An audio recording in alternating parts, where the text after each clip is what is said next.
Welcome to the Big Bear Homestead. We've been invaded. We've been overrun. We have no more honeybees. So today, we're talking wax moths.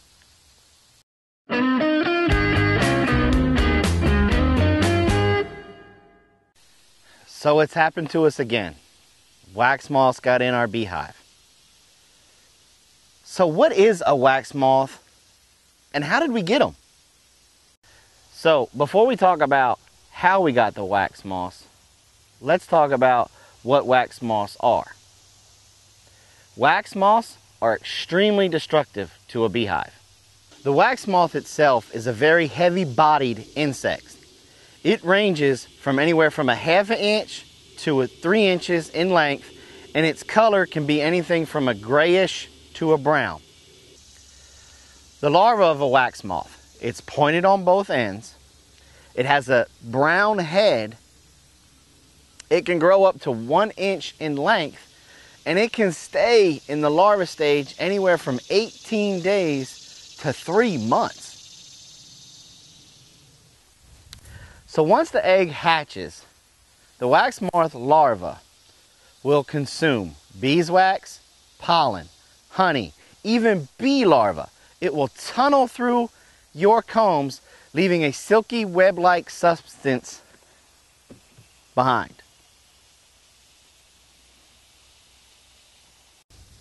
Okay, so left unchecked, a wax moth colony can come in and consume your hive within 10 days to 2 weeks. What they'll do is they will spin tightly woven cocoons, and they'll attach those cocoons to the side of your hive body or on your frames. These cocoons are so strong that your bees cannot remove them. So now that we know a little bit about wax moths, how in the world did we get them? Okay, so how do you get wax moths? How do they get in there in the first place?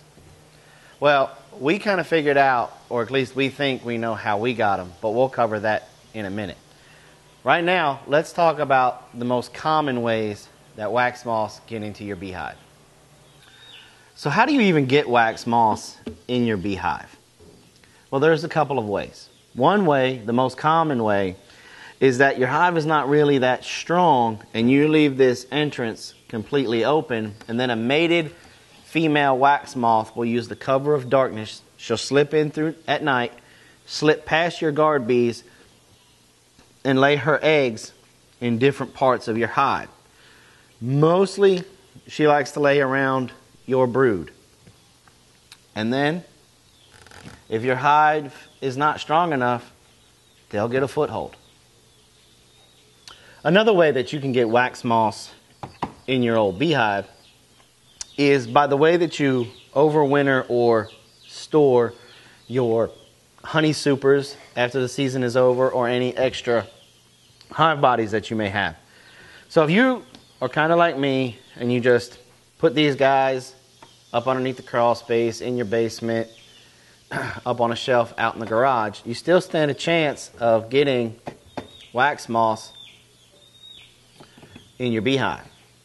A mated wax moth female can be attracted to the residue of the beeswax that have been left on your frames, the smell of the honey that's still on your frames, and then she'll come there and she'll lay. Now they can burrow into your frames, into your hive body, and then when you pull them out in the spring, egg hatches and the wax moth larva tries to take a foothold onto your hive.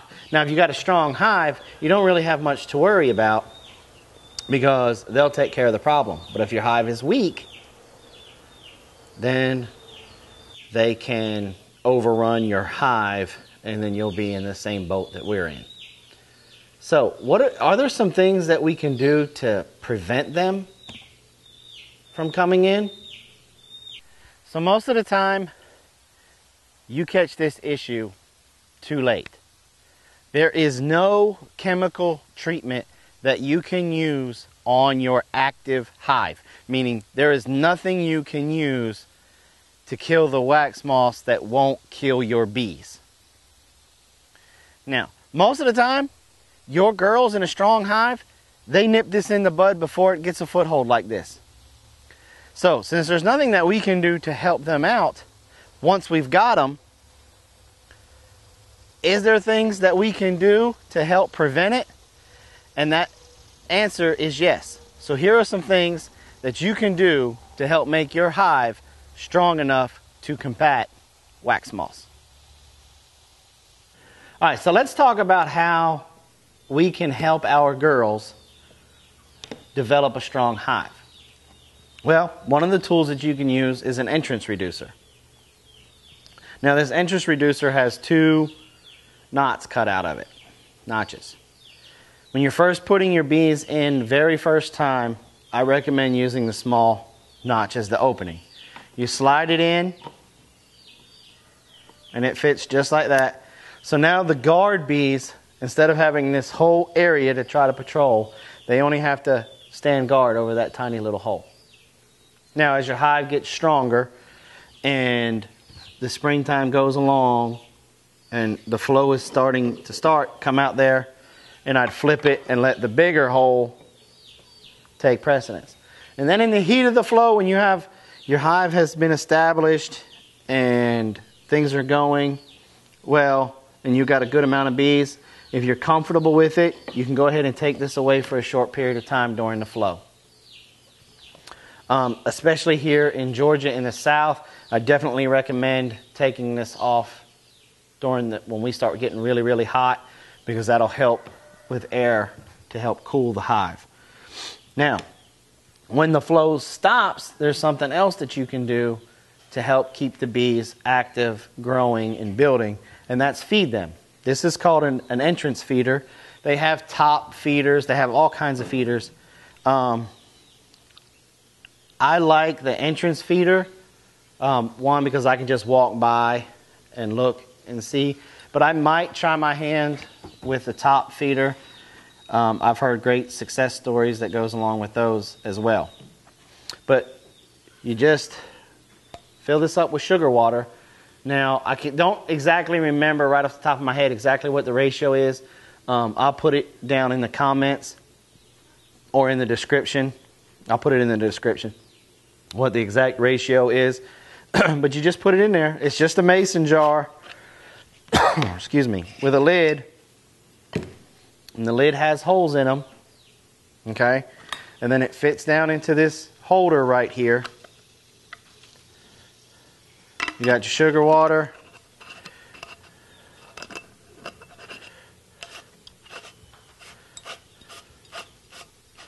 Okay, you screw it in there, and then you just slip it. I like to lift that up just a little bit. Slip it under there, bam. Now, your bees can just come straight to here, get their sugar water, take it back, build more comb, feed the queen, do whatever it is they're going to do with it. Now, if your hive is relatively weak, you can put the entrance reducer back on. This entrance reducer is not made to compensate a entrance feeder, but you can slap it down kind of like this, and then now the guard bees just have this spot and this spot to guard. There are some entrance reducers that do compensate for a entrance feeder, and then this notch will be longer, so where it just slides down over that and locks down in, and then you have your little tiny notch over here. So that is 2 ways so far how you can help them get established. Now, the third way is probably the most important way. Now, if you've got your hive, this is your first year and you're just putting your bees in, then you don't go ahead, do not double stack your deep hive bodies. That's going to give them way too much of an area to try to work with, and things will get neglected. Start with just 1. Okay? Start with 1, put it in there, dump your bees on, put your inner cover and your outer cover on, walk away for about 2 weeks. Come back, look at your center frames. If they have completely built up a center frame on both sides, then you move that center frame to the out. the most outer part, and slide everybody else over. You're encouraging them to build on all your frames. Once all your frames are then built on both sides, then introduce your second deep. The main reason for that, doing it this way, is you do not want to give your bees too much landscape to have to work with, too much realty, because they'll be all over the place. Because remember, when you introduce this next hive body, they're also taking bee glue and sealing all the way around this. So that's going to be a job that's going to require from some worker bees. So you got your guard bees, your housekeeping bees, your bees that are taking care of the queen, and then your worker bees that are going out trying to collect stuff, and then you've also got other bees trying to do all of this. So that, believe it or not, that does knock the strength of the hive down just a little bit. So you baby step them up and in so they can be strong. And then you do the same thing with this. Now, I know a lot of beekeepers will rob the same year that they put that first set of bees in there. I don't do that. I let this one sit alone until it's completely done. And if that means I don't rob that year, I don't rob that year. And then the next year, they get that completely filled up. I just put this one on top. And then they'll move from this one up into this one. And they'll start doing their thing up in here. Now that second year, I may rob 1 or 2 frames of honey from here. Maybe. Maybe not. Once this one is completely built, then I start adding my honey supers. Okay? Beekeeping is not a sprint for me. This is a long distance run, so I don't mind waiting the 1 or 2 years or 1 or 2 seasons before I start pulling honey, because I'd rather have a strong hive that can battle small hive beetles, mites, wax moths, anything other than just worrying about getting 3 or 4 jars of honey. So then the third year, you'll flip these in the spring. Top goes to the bottom, bottom goes to the top. I'll add a queen excluder, and then I'll add my honey super. And then I'll rob from there. Now, as your hive grows in strength, you can add a second, possibly even a third honey super as they continue to build. And it also goes on how long and how strong the flow is in your area. So that's the third way of how to help keep your hive strong. Another way, the fourth way, is periodically do inspections. You can come out there for just absolutely no reason whatsoever and pop the top. You want to look to see if you see signs of small hive beetles. You want to look to see for signs of the varroa mite. You want to look for signs of wax moths. And if you see those signs, then you can take the necessary steps to help your hive battle those invaders. Small hive beetles, that's very simple. You purchase the small hive beetle traps, no chemicals needed. And you place your traps as it says in the instructions, and then your worker bees will chase those beetles around, and the beetles will go into the trap where the hole is small enough for the beetle but too big for the bee, and they get caught in the cooking oil or whatever type of oil you put in there. When it comes to wax moths, if you start to see cocoons or any signs of them or larvae or anything, you just kill them right away, boom, and that helps them out. Varroa mites, them you're probably going to have to just use a chemical treatment. I don't know of anything natural that you can use against those. But do your inspections. Keep an eye on it. So if you notice that you got a bad case of small hive beetles, go run right out there then and throw that entrance reducer in and throw those traps in there. Same way, if you notice you got any type of invader in there, throw that entrance reducer in there as quick. If your bees swarm on you, after the swarm, throw that entrance reducer on there until they build their numbers back up. But just keeping an eye on your bees is another way to help keep your hive strong. So we've covered on how to keep the hive strong. So now, how do we properly overwinter our honey supers and extra hive bodies so that way we don't get wax moths in the spring or summer? All right, so how can you properly overwinter your supers and hive bodies so that way you can lower the chances of you getting a wax moth infestation?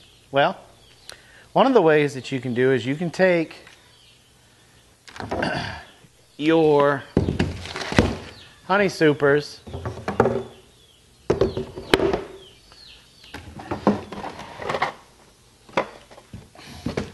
and freeze them. Stick them in a chest freezer, in a deep freeze for about a week, 2 weeks. Pull them out, put the next one in.